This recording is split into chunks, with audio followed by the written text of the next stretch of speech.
शादी समारोह एक पल में दुख में परिवर्तित हो गया जब लड़के वालों ने आखिरी समय में शादी के लिए मना कर दी। मैं आपसे वादा कर रहा हूँ दीनदयाल जी, मैं आपको अगले 15 दिनों तक गाड़ी का इंतजाम कर दूंगा, पर आप यूं शादी मत रोकिए, मेरी बच्ची की जिंदगी बर्बाद हो जाएगी। कैसी बातें कर रहे हैं किशोरी लाल, हैं? एक तो मेरा लड़का बड़ी मुश्किल से तुम्हारी लड़की से शादी करने के लिए माना था, वरना एक बौनी लड़की से कौन शादी करना चाहेगा? ढूंढते रह जाओगे, घुटने रगड़ जाएंगे। फिर भी कोई लड़का एक बौनी लड़की को अपनी पत्नी नहीं बनाना चाहेगा। चल बेटा नरेश, उठ मंडप से, कोई शादी वादी नहीं होगी अब। नहीं नहीं नरेश बेटा, रुक जाओ, मेरी सोनिया बहुत अच्छी है, इसे यूं शादी के मंडप में छोड़कर ना जाओ। किशोरीलाल दीनदयाल और उसके परिवार के सामने गिड़गिड़ाकर भीख मांगता है, पर वो लालची लोग उसकी एक नहीं। पुलकित, चल यार, इन भिखारियों के घर मुझे शादी नहीं करनी है। नरेश, तू अपने पापा के इशारों पर चलकर एक दुल्हन को मंडप में छोड़कर जा रहा है। मुझे अपने आप पर शर्म आती है कि मैंने तुझे अपना दोस्त माना। तुम तो ऐसे कह रहे हो पुलकित बेटा, जैसे तुम नरेश के दोस्त नहीं बल्कि लड़की वालों के परिवार के हो। तुम क्यों इतनी तरफदारी कर रहे हो? पुलकित, तुझे क्या हो गया यार, हैं? तू मेरा दोस्त होकर इन लोगों से हमदर्दी क्यों दिखा रहा है, हैं? मैं तुझे बस इतना बोल रहा हूँ कि तू बहुत बड़ी गलती कर रहा है।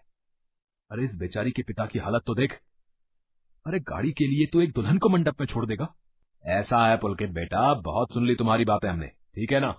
कब से सुने जा रहा हूँ, ठीक है? अगर इतनी ही हमदर्दी है तो तुम क्यों नहीं कर लेते शादी इस बौनी लड़की से?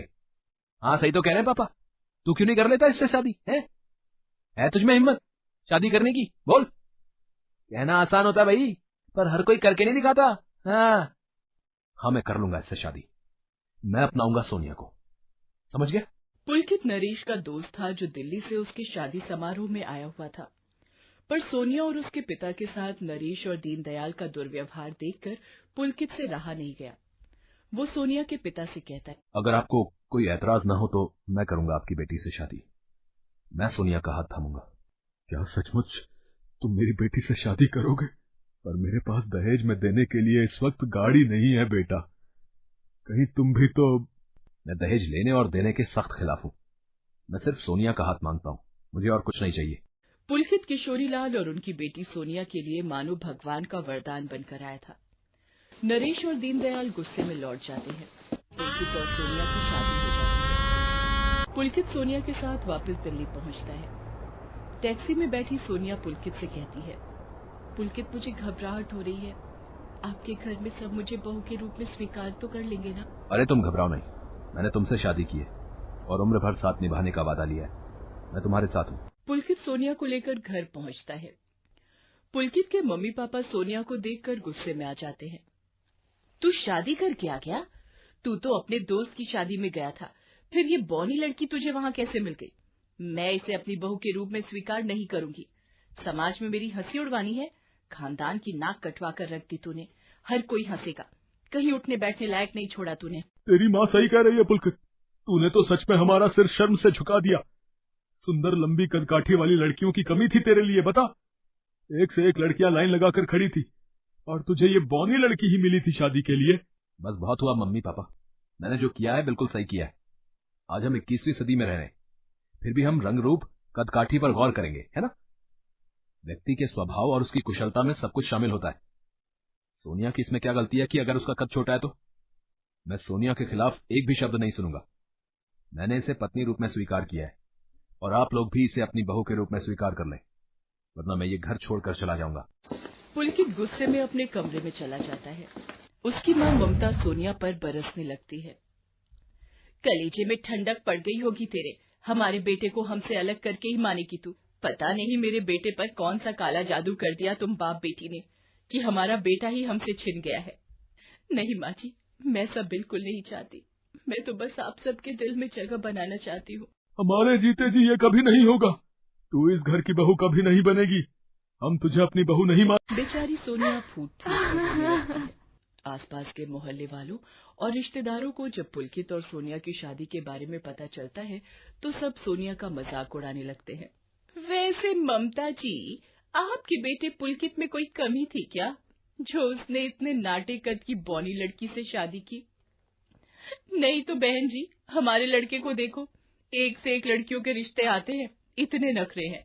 देखने में तो आपका पुलकित बहुत ही सुंदर और लंबे कद काठी का लगता है, फिर उसने इतनी बौनी लड़की क्यों पसंद की? कहीं कोई प्यार व्यार का चक्कर तो नहीं था? अब अपने आप को ही देख लो ममता जी, आप आज भी देखने में हेमा मालिनी से कम नहीं लगती हो। क्या करूं बहन जी, जब किस्मत फूटी हो तो कुछ दिमाग काम नहीं करता। पता नहीं अपने दोस्त की शादी में गया था, वहीं से पकड़ कर ले आया इस मनहूस को। माँ जी, ये चाय और पकौड़े लाई थी, रख दो यहीं पर और जाओ यहाँ से। आपकी नौकरानी कहाँ गई ममता जी? अरे वो अपने गांव गई है। यही सोच लूंगी कि एक नौकरानी की कमी थी, वो पूरी हो गई, कुछ तो काम आएगी। वैसे तो ये बौनी बहू हमारी किसी काम की नहीं है। अपनी माँ की बातों को सुनकर पुलकित गुस्से में आ जाता है और मेहमानों के बीच जाने लगता है। तभी सोनिया उसका हाथ पकड़ लेती है। इतना सब सहने की हिम्मत तुम में कहां से आती है सोनिया? तुम जब से इस घर में आई हो, तुम्हें एक पल भी खुशी का नसीब नहीं हुआ। अरे मैं यहाँ पर बहुत खुश हूँ, आप मेरे साथ हो तो मुझे और कुछ नहीं चाहिए। मम्मी सुनो, पापा और मैं जा रहे हैं। ये कैश रख लो, 20 लाख रुपए हैं। ऑफिस के पैसे हैं, कल सुबह मुझे बैंक में जमा करवाने हैं। अलमारी में रख देती हूँ। हाँ भैया, आ रही हूँ। सारे पेड़ों में खाद डाल दी है ना? हाँ हाँ माताजी, अच्छा मैं चलता हूँ। माली को भेजकर ममता दरवाजा बंद करके अंदर आ जाती है। सोनिया उस वक्त अपने कमरे में थी। कुछ देर बाद फिर से दरवाजे की घंटी बजती है। अब फिर से कौन आ गया? क्या हुआ? पेड़ों में खाद तो तू डाल गया था। माताजी, लगता है मैं अपनी खुरपी यहीं छोड़ गया था। जा देख ले कहाँ रखी है। अरे ये दरवाजा क्यों बंद कर रहा है? छोड़ छोड़, मुझे छोड़। अरे खुरपी लेने आना तो बहाना था, मुझे वो 20 लाख रुपए दे जल्दी से, जो तेरा बेटा तुझे देकर गया है। नहीं चोर, मैं तुझे वो पैसे नहीं दूंगी। छीना झपटी में ममता जमीन पर गिर जाती है और बेहोश हो जाती है। ये देखकर सोनिया घबरा जाती है। अगर वो चिल्लाती तो माली उसे भी पकड़ लेता। सोनिया खुद को और ममता को बचाना चाहती थी। क्या करूं? माँ जी की अलमारी खुली है, माली कमरे में ही आएगा, जल्दी से कैश निकाल लेती हूँ। सोनिया छोटे कद की थी, इसलिए आसानी से रुपए उठाकर सर्विस विंडो से रसोई में जाकर एक खाली ड्रम में छुप जाती है। इतनी देर में दरवाजे की घंटी बजती। इस अलमारी में तो कुछ भी नहीं मिल रहा, लगता है कोई आ गया। वापस भागना ही ठीक रहेगा, वरना पकड़ा जाऊंगा। माली वहां से भाग जाता है। ममता घंटी की आवाज सुनकर होश में आती है और बड़ी मुश्किल से दरवाजा खोलती है। पुलकित और उसके पिता ये सब देखकर घबरा जाते हैं। क्या हुआ मम्मी? वो चोर माली घुसाया था। वो तो अच्छा हुआ हमारा काम जल्दी खत्म हो गया, तो हम वापस लौट आए। क्या हुआ पुलकित? लगता है भाग गया पापा। वो चोर माली मिल जाए बस एक बार, छोड़ूंगा नहीं। मम्मी, पर सोनिया कहाँ है? सोनिया, सोनिया, सोनिया, तुम इस ड्रम में? वो मुझे उस वक्त जो ठीक लगा, ये आपकी अमानत, आपके 20 लाख रुपए। सोनिया सारी बात बताती है, जिसे सुनकर पुलकित के माता पिता खुद पर बहुत शर्मिंदा होते हैं कि उन्होंने सोनिया जैसी समझदार बहू को कितना भला बुरा कहा, पर आज उसी की वजह से चोरी होने से बच गई। सोनिया के सास ससुर सोनिया से माफी मांगते हैं। माँ जी, बाबूजी, आप दोनों ने मुझे बहू स्वीकार कर लिया। मुझे आप दोनों के प्यार के सिवा कुछ नहीं चाहिए। मुझे तुम पर